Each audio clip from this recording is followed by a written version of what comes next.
Well, welcome to everyone joining us through Facebook and YouTube for this first of 3 Discover Online webinars. My name's Bryony. If you're on Facebook, make sure to like our page to keep up to date with the latest news. And if you're on YouTube, subscribe to our channel and also click the little bell icon so you get a notification as soon as we post a new video. We hear so many amazing stories about people's lives and their communities and churches being transformed as they get to know Jesus through the Bible in their own language. And someone with first-hand experience of some of those stories is Sue Arthur, who joins us this evening. She's been serving God with Wycliffe for over 30 years. And we'll be hearing from Sue in just a moment, and you'll get the chance to ask her some questions. And we hope you find this evening really interesting. But more than that, we hope it encourages you as you see something of what God's doing around the world through Bible translation, and that it inspires you to get involved with this work. I'll let you know some of the ways you can get involved at the end, and there are links in the description below. So if you're already involved, a special shout out to you. We're so grateful for your praying and giving and serving in this work. If you've been with us for any length of time, you'll know that 1 in 5 people around the world doesn't have the Bible in the language they understand best, which works out as 1.5 billion people. And we really believe that's not right, that this is a matter of justice, that everyone should have the chance to explore the claims of Christianity and get to know Jesus for themselves. And that's why we're passionate about Bible translation. And Sue, it's so great to have you here to talk about your passion for this work. Can you tell us a bit about yourself and your role with Wycliffe? Okay, well, as you said, it's over 30 years since we joined Wycliffe back in 1985. And we originally served in Ivory Coast in West Africa, where my husband and I were involved in a Bible translation and literacy project there. And what do you do now? Now my work is as a Bible translation consultant. So rather than being involved directly in a team as we were in Ivory Coast, I'm now helping to train Bible translators to translate into their own languages and to help them to check their work for accuracy. So that's basically my role now. And where are those teams based? Okay, so I'm involved particularly in a project in Madagascar, and also in a couple of projects that are closely related to the language we worked on in Ivory Coast. So those are the teams I'm supporting at the moment. Great. Can you tell us a bit about Madagascar and what do you love about Madagascar? As you probably know, it's sort of the 4th largest island off the main continent of Africa. And it's a very diverse place, really. I just love the variety because it's got so many different landscapes, mountains, plateau on the center, and then there's rainforest, and then there's semi-arid places in the south, tropical coastlines. It's just so varied, you know, and just it's an island with animals, birds and plants that are endemic to the island. Yeah. And linguistically diverse as well, you said? Linguistically, yes. The original settlers, it's thought, came from Indonesia, from the island of Borneo. That's the most closely related language to Malagasy. And then there were subsequent settlers from the continent of Africa, as well as some Arab influence from the north. And so there's a real mixture of cultures from Asia and from Africa. And the languages are Austronesian, from the main Austronesian language family. And but there is an official Malagasy language, but there are also language surveys have shown around 20 different varieties of the language. So they're all related to each other, but there are places where the official language is not well understood. That's the language of education in the schools, but particularly in the south, there are many groups that don't really speak and understand the language well. So that's why we're involved in translation. And what effect does that language situation have on understanding the Bible? Well, I think over the years, perhaps many of the local languages haven't been validated, people haven't felt that their languages were valued. But certainly the church leaders, when they've been trying to preach and evangelize in the official Malagasy language, for many people it just doesn't get through. And so they can see as they're reading it out that people are just not understanding. And so the churches themselves saw the need for Bible translation into the local languages. And so along with other missions and local churches, a project has been set up so that we can train local people to do the translation. So you're telling us the other day about one man who started translating the Bible himself. Can you tell us about him? That's right, Per Benulu from the Tanduri language. That's the team I work with the most. He could see in the villages where he was working as a priest, that as he was reading out the Bible in the official Malagasy language, people were just not understanding. There wasn't a light going on in their, behind their eyes. And so he started on his own. He thought there must be a way of communicating this in our own language. And so he started to translate on his own many years ago. And then when this project was begun, he was so happy to have some support and to have some training in translation principles and to be involved in a team to actually bring the Bible into his own language. So how are you able to support him in that? So I make trips along with other consultants, and we also have consultants who work in Madagascar too. And we get the different language teams together for workshops where we do the training and then also check the translation that they've done, help the teams to check their work for accuracy. So it's quite an event when we get all the teams together. We're working on 11 of the languages at the moment, and very often there are 5 or 6 teams all together. And one of the really encouraging things has been that often folks in church have been told, oh, you mustn't pray in that language. It's not a proper language. You must use the official language in church to pray. And so as we've met at these workshops and we've started talking about how they can communicate God's word in their language, and many people have come to realize that they can use their language to speak to God. It's not a problem for God. They don't have to use this special church language. And so that's been a real breakthrough for many of the teams to see, yes, my language is of value and I can use my language to speak to God. That's amazing. Does it help having 5 related languages all in the same workshop? Are they able to help each other and compare?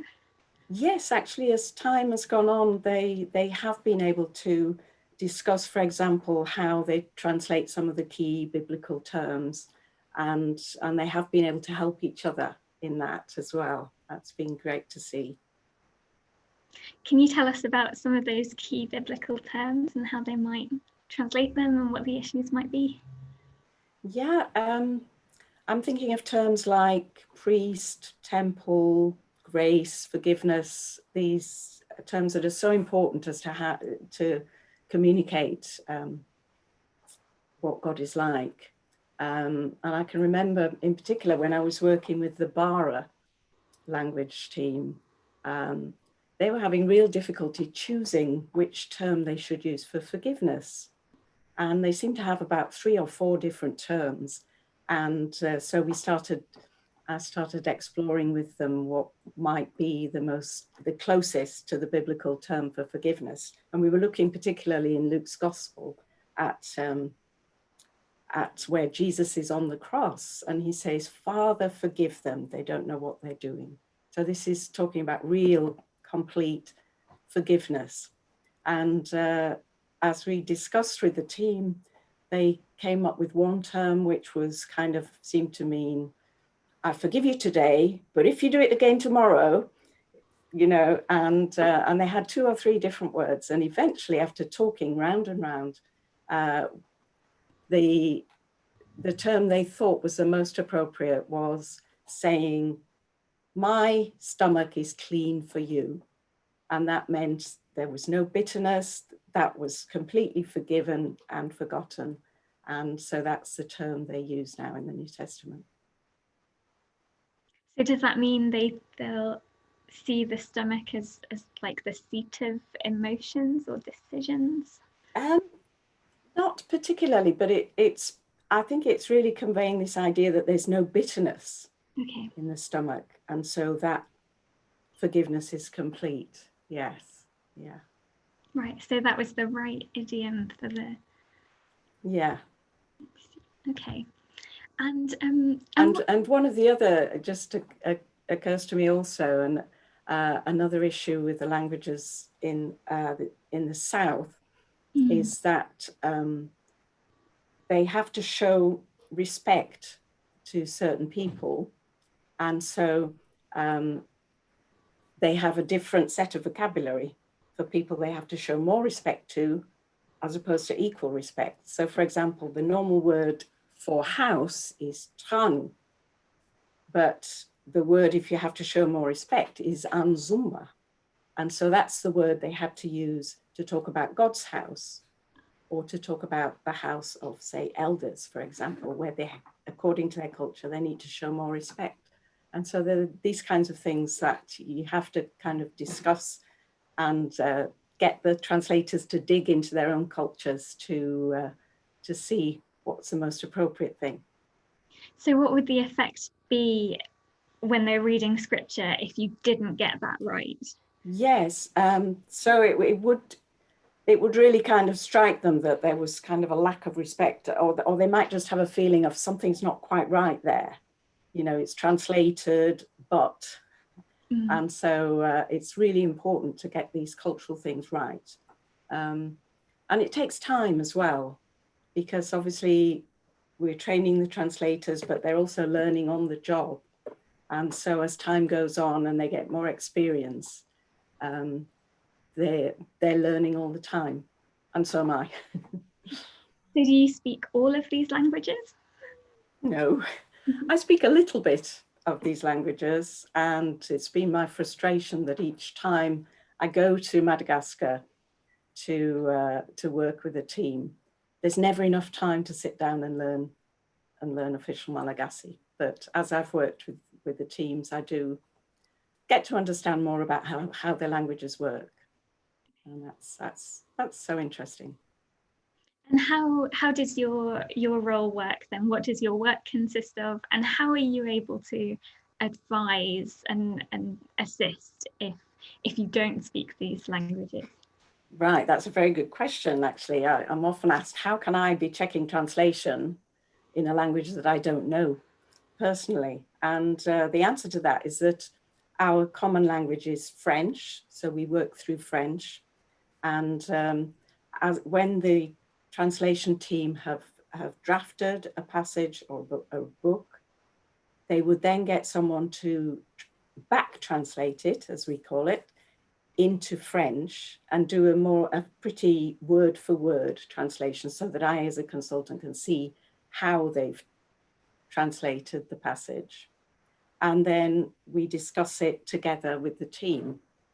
And, you know, I'll ask questions about what word have you used there for example, for temple or for priest, and we'll discuss it together. Or if I see that anything appears to be missing in the text, and we'll just discuss how they've translated it. But I see it very much as each of us sitting around the table, everyone bringing their gifts. So this is not my language. So it's up to the team to come up with the best solutions, I can make suggestions, but they are the experts in the language. So I come with my knowledge and experience of translation and biblical languages and cultures, and it's a question of working together. So I'm not like the teacher coming in with the red pen, this is right, this is wrong. It's very much a question of how I can get alongside. They've done a good job. I'm coming to get alongside and see how we can make the translation better. And can you tell us about some challenges you face in the work? Yeah, well, one of the main challenges, as we've already talked about, is choosing those appropriate terms to represent biblical concepts. So that's an ongoing challenge. But sometimes the language itself gives us an extra challenge, because sometimes a language, for example, in Madagascar, the languages have two ways of saying we. So they have a term which is we inclusive. So if I'm talking about my husband and I'm including you as I'm speaking to you, then that will be an inclusive we. But if I was just talking about Eddie and I'm not including you, then I'd use a different pronoun. And sometimes that's quite tricky in Bible translation, because this is not a distinction that is made in the Greek or in French or English, for example. And I can remember one time we were looking at the passage where Jesus is in the boat on Lake Galilee with the disciples, and he's asleep and the storm's brewing, and the disciples go to wake him up and they say, "Wake up, don't you care that we're going to die?" Now the we, is that an inclusive we or an exclusive we? Did the disciples really think they were all going to die, including Jesus, or not? And so you have to make a decision, and there's the commentaries aren't any help, because this is not an issue in European languages. And so there you have to make a theological decision, essentially. And yeah, that can be challenging. Wow. And from the challenges, how about some encouraging things that you've seen God do through this work? Well, as I was mentioning, when people, something that's been just so encouraging is when the teams have come together and when they realize that they can use their own languages to speak to God, and we've been hearing them praying in their own languages more and more. That's just been delightful. Also, we've worked, the first part of the project involved translating Luke's gospel and then the script of the Jesus film. And so that's been produced in all these languages now. And so often when the Jesus film has been shown in different places, people have had, there's been quite a reaction to it. And in particular in the Bara region, there were a couple of local shamans, sort of traditional priests, I suppose you would call them. And when they were watching the Jesus film in their own language and they saw the power that Jesus had, they were just amazed, and they thought to themselves, we've got power, we have spiritual power, but we don't have power like that. And they actually went to see the local pastor to find out more about who this Jesus is, and came to believe in him as well. So that was amazing. There was another occasion in the Tandrui region when the team were taking the translation into the community to read it out and get people's feedback. And at the end of the session, a history and geography teacher came up to the team and said, "Well, tell me, it sounds like this story that you've read out, it sounds like it's something that really happened." And he was just so surprised, because for him, he thought that Jesus was this spirit that was far away in heaven, and that we couldn't possibly know. And he said, you've made him sound like somebody who really lived on this earth.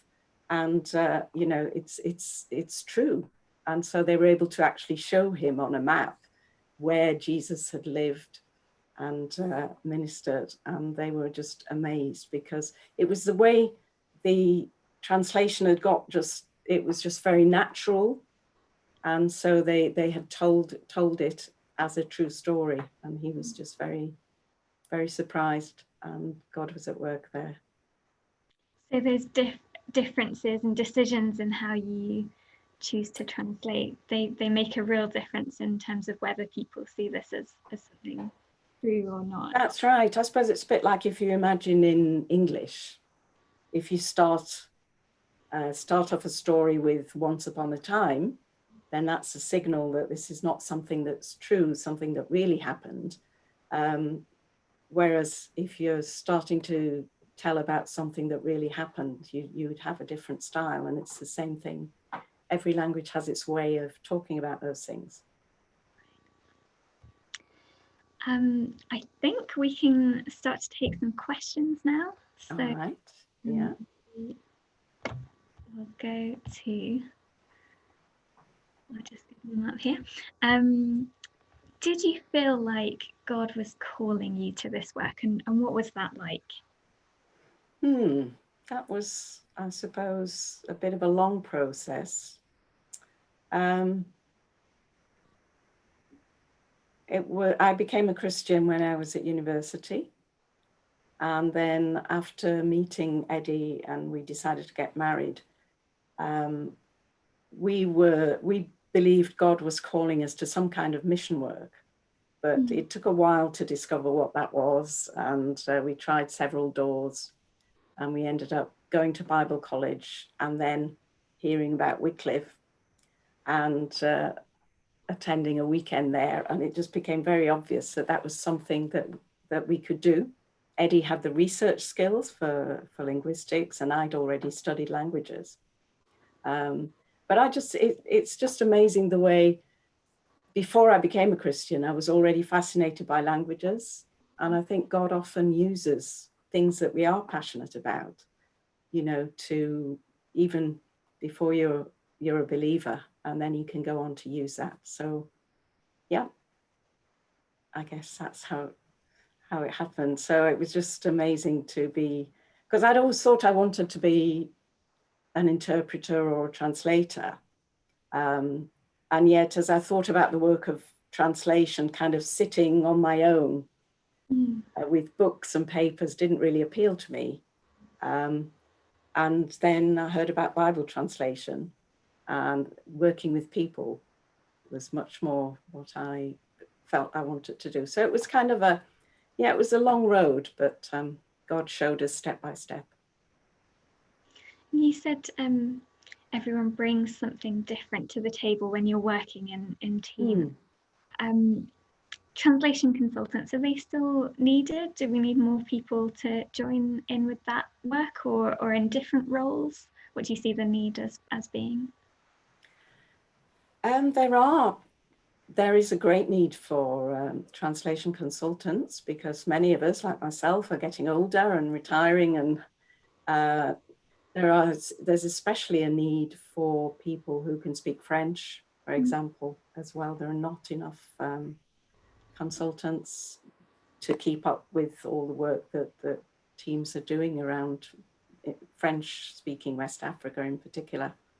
But there are very many other roles, support roles, as I'm sure you can also tell about. But there's definitely a need for people to work as consultants. There are more folks from developing countries who are getting trained and becoming consultants too, which is great to see. We've got another question coming in. How would you advise someone who's interested in translation and believe God's leading them in that way?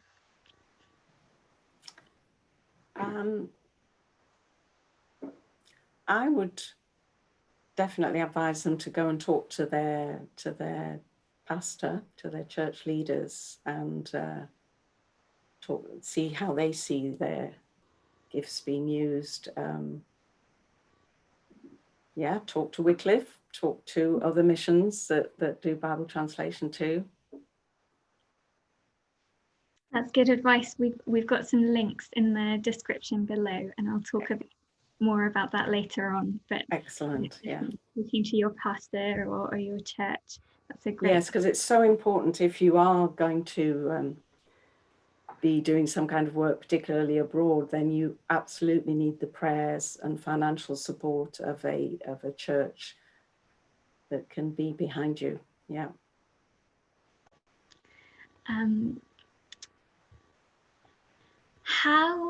How do you make decisions about translating the New Testament or Old Testament, or where to start?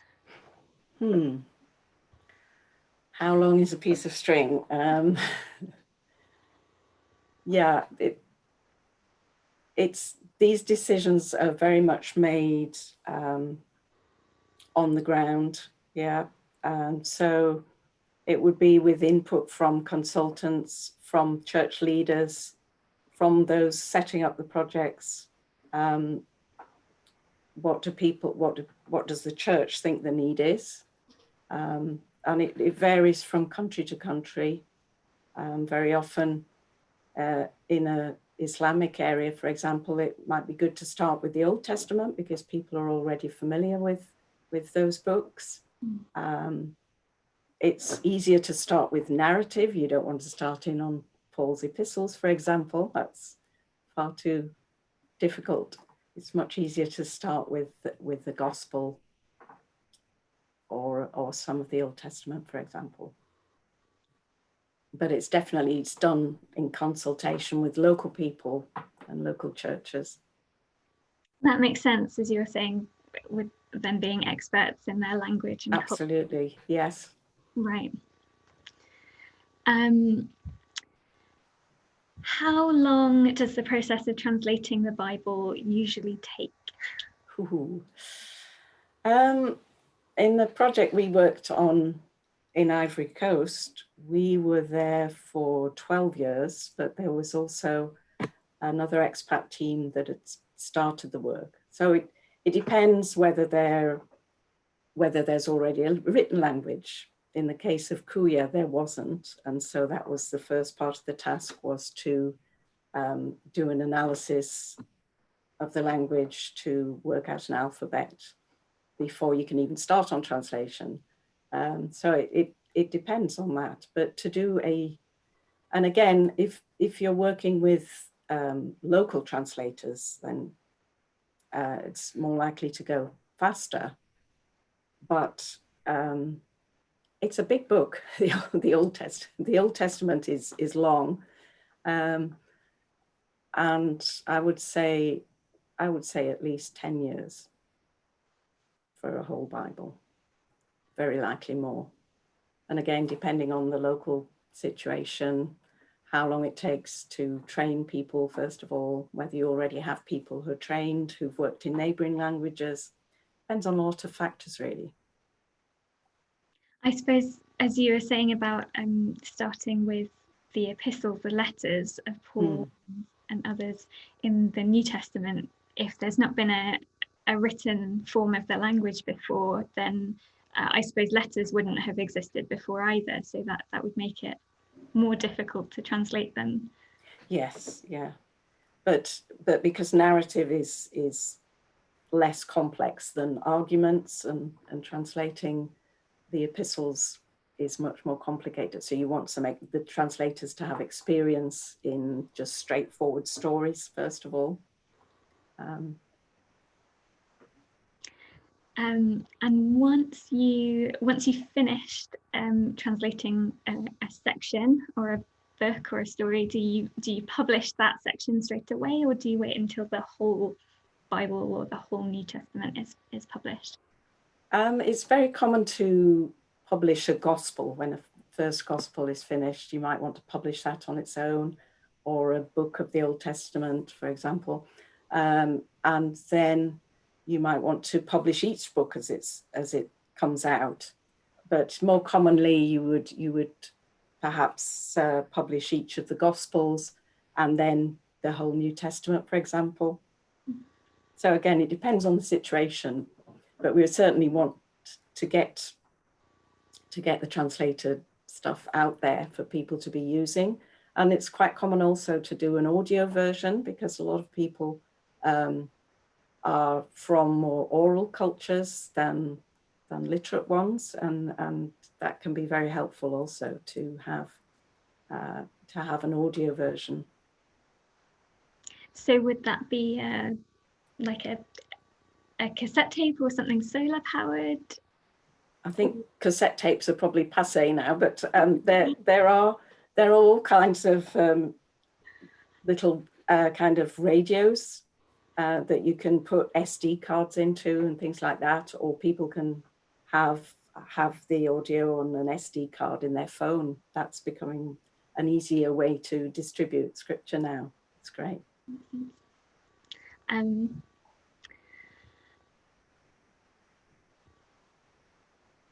Oh, okay. Knowing everything you know now, if you could go back to the day you became a Bible translator, would you do it again? And why not? Absolutely would. Yes, definitely. But I would say when we first went to Africa, we were perhaps somewhat naive. If I'd known how much malaria I was going to suffer from and the family, I might have I might have hesitated, but we'd have still gone. Yeah. It's you don't always know exactly what situation you're gonna face, and but we were trusting that God would take care of the family, and it was definitely the right thing to do. Yeah, I mean, sometimes God asks you to do something and you don't especially want to do it, but in the end, you want to follow him. And no regrets. Have you ever experienced any sort of cultural hostility from local people? A little bit, yes, I would say. I think when we first went to Ivory Coast and lived in the Kuya area, people were a little bit suspicious because they weren't quite sure what we were there for. And in fact, some people thought that we were there to make money out of their language, that we were going to make books in Kuya and then go back to the UK and sell them and make lots of money. But I don't think we met that much hostility, because I think when people, as we got to know our neighbours and the villagers, then people realised we were there to help write down their language, which was quite exciting. And yeah, some of them were interested in us translating the New Testament as well, and others were less so. I think we were perhaps a bit naive about how we might be perceived as white people going to Africa from, and not being so aware of issues of colonialism. And I think some people perhaps were a little, reticent to get to know us because we sort of represented the colonialists. And so I think, and again, that's something I feel as a consultant, I need to be really sensitive in the way I work with a team of Africans, as a woman and as a white woman in particular. I just need to be very aware of those issues and how I might come across, because it's not that long ago that Africa was colonized by Europeans. So it is still sensitive in many areas. That makes sense. You wouldn't recommend Bible translation as a way of getting rich and making lots of money then? It depends what kind of riches you're talking about. Spiritual riches, yes. That's Monetary, no. That's not the way to make money, no. Oh, someone Was says, that a question? no, that was me being silly. Oh, that was you. So, but we do have another comment here. We're watching from Germany. Thanks for sharing. Great to hear. It's hello or guten Tag to you. Guten Tag, wie geht's? And they ask, what does a typical day look like? For me now. Sorry, Okay. what does a typical day look like for you? Right. So a typical day might be reading through a back translation. I'm going to shortly be working with a team on Luke. And so I'll be going back over Luke, and then I'll be looking at their back translation of how they've translated the book of Luke. And I'll be going through verse by verse and comparing with different English and French versions and with the original Greek to see if anything's missing. And then I'll be making notes as to what questions I'll ask the team about certain terms, about things that might be missing, how they might change a verse around. And then I might do that for a couple of hours, and then I might be doing some more email. And then I'll be doing maybe a bit of Hebrew study, as I've recently been, the last year or so, I've been learning Hebrew. I didn't know it before, so that I'm more, I can do Old Testament checking better. And then I might email one of the translation teams and find out where they're at, or have a Skype chat with them. So that would be the sort of things that I'm doing. I might come across a problem that I'm really not sure about in Luke, for example, and I might have to look up several commentaries and just sit and think about it. And because when you're translating something, or when you're seeing how something's being translated, it makes you have to think really hard. Does it mean this, or does it mean that? And what are the possible interpretations? Because in many ways, you have to do a certain amount of interpreting to translate. You've got to understand what you're translating before you can translate it. So I'll be doing that kind of research. Yep. I don't know if that answers your question. Yeah, it sounds like. So you were saying you're having to interpret as you go. Does this work? Do you find it challenges or strengthens your faith? And sometimes it challenges, yes, because you think you're looking at the scripture and you're thinking, does it really mean that? Did God really say that? But I think as I do more research and reflect more on particular passages, then I think it strengthens my faith too.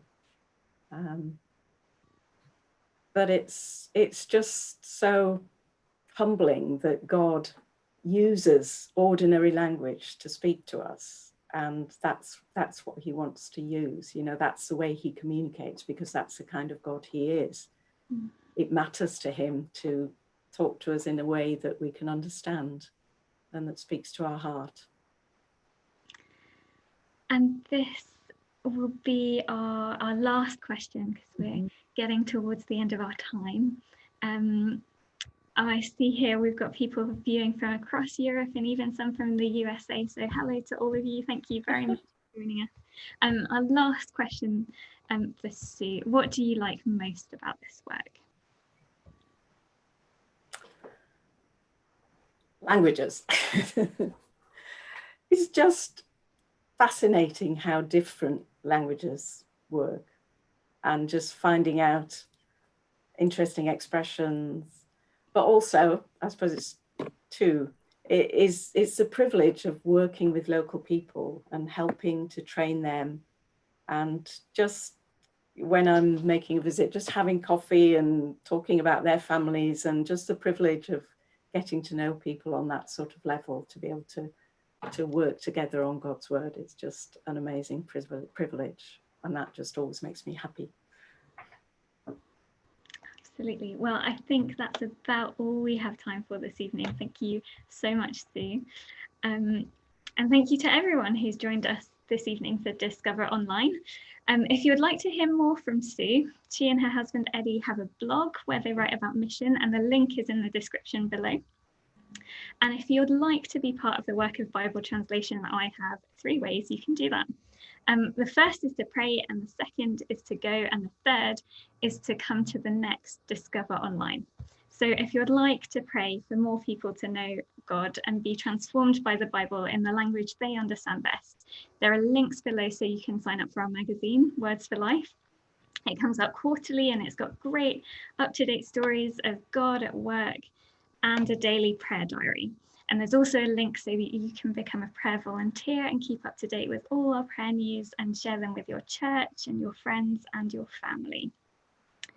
And we also, as Sue said, we also need people to go and serve overseas in a variety of roles. And some roles can be done from the UK as well. So we need people like Sue with language-related skills, such as linguistics and translation. But we also really need people with expertise in lots of other areas. So things like accounting and software development and management and lots more. So do get in touch with us if you think that might be you. There's an email below, initialinterest@wycliffe.org.uk, and we would really love to hear from you. And finally, we really look forward to having you at the next Discover Online. It's going to be on the 7th of May, so Thursday, not Wednesday, 7th of May at 8:15, and there's a link to that below too.